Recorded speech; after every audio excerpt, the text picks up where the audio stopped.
reunion or it's not really remembrance. That's the thing. It wants to go into the future. It's almost like this one is here saying, hello, you don't know me very well, but you actually do know me exceptionally well, but I don't really want to talk about how it is that we have the, like, I don't really want to look at the connection that we have.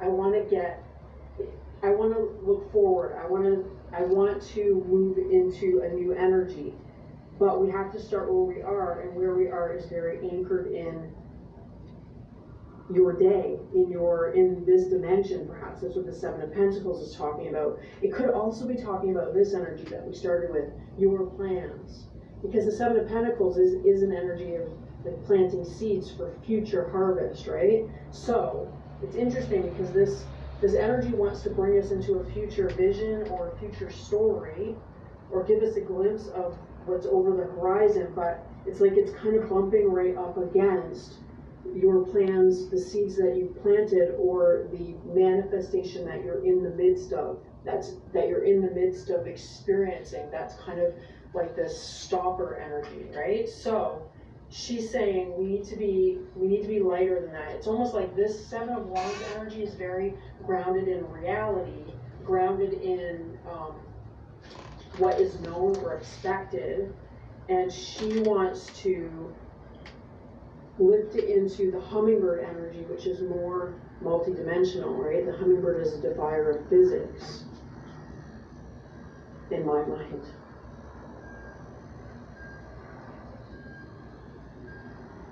So, okay, so then there's this interesting imagery going on here. There's the moon and the Two of Wands, and I want to say that this is the relationship that is developing between these two energies, one of them being us, one of them being this new presence that's filling our room or our day.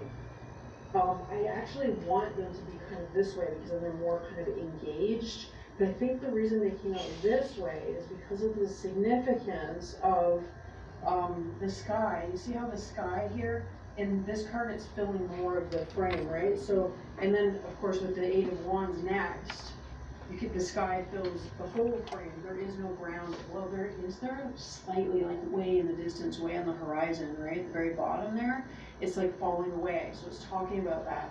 It's talking about, okay, so it started in the reading the other day where the person was looking over the edge into the abyss, into the void, possibility, right? And that's what this energy wants to do. They want to like really unplug us from everything that we are experiencing. It's like, let's take a break from that. Let's go somewhere new and unexpected by focusing out there. By focusing out there, right? And with them, it's almost like they're guiding us through it somehow. It's like by their presence being near us, it's helping to kind of pull us farther out. It's like they're giving us access to a farther out energy, which is interesting because at the same time they're coming through as very kind of not earthbound, but of the earth. I want to say it's actually Gaia itself. I mean, they are holding the planet here, right? So it's kind of like the consciousness of the planet. Maybe it's representative of the collective consciousness. Perhaps kind of the collective coming together, talking about that, about our connection that has always been there, but maybe hasn't been our focus.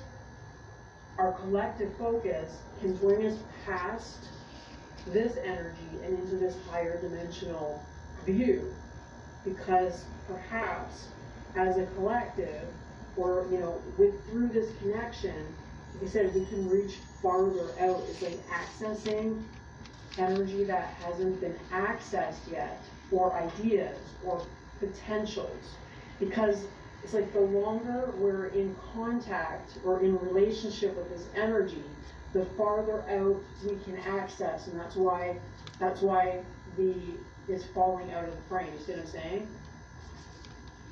The known, the foundation in a sense, is kind of falling out of the frame, and then here is this takeoff point with the Eight of Wands. It's talking about like this is where the story really begins. So it's like this, okay, so this one here, they're saying it's not like they're here to tell us a story. They're here in the beginning to remind us of our connection with them, whatever it represents. The whole point in the beginning is remember this connection, remember we are connected. Even if it seems new and unusual to you to hold this focus or to have this kind of conversation, it's actually not new. So it starts there with remembering the connection. But then it very quickly wants to go into, let's look beyond. Together, by being together, that's the emphasis here, that this connection is key, right? And the perfect key is here as well. This connection is key to reaching farther. It's like because there are more, perhaps, we can reach farther, and that's really where it kind of takes off. But there seems to be a bit of a process that needs to happen here first, with almost like, it's kind of like being convinced to put down the things that you were planning, the things that you were in the midst of. See what I'm saying? So there's that is kind of what's happening now, and what's coming next, perhaps in September, is this takeoff point where maybe there is a bigger story that's going to be told. I actually want to say that they're not telling the story. They're not here telling us a story because we're discovering it together. That's how it's coming through. Let's discover what's out there together, this potential. So it's over the horizon. It's not something held in their awareness either. They don't know what it is either. And that could be why they're coming in as this adolescent energies, because there's so much more, right? They're just at the beginning stages of development in a sense. Even if we're talking about Gaia or the planet, it's still, very young in its maturity. There's so much more out there, but to get to it, there has to be a liftoff point where it's like, you have to stop what you're doing and focus on stuff that you've never conceived of before. And the only way that you can conceive of it is by being in this relationship and focusing through that and with that out on the potentialities.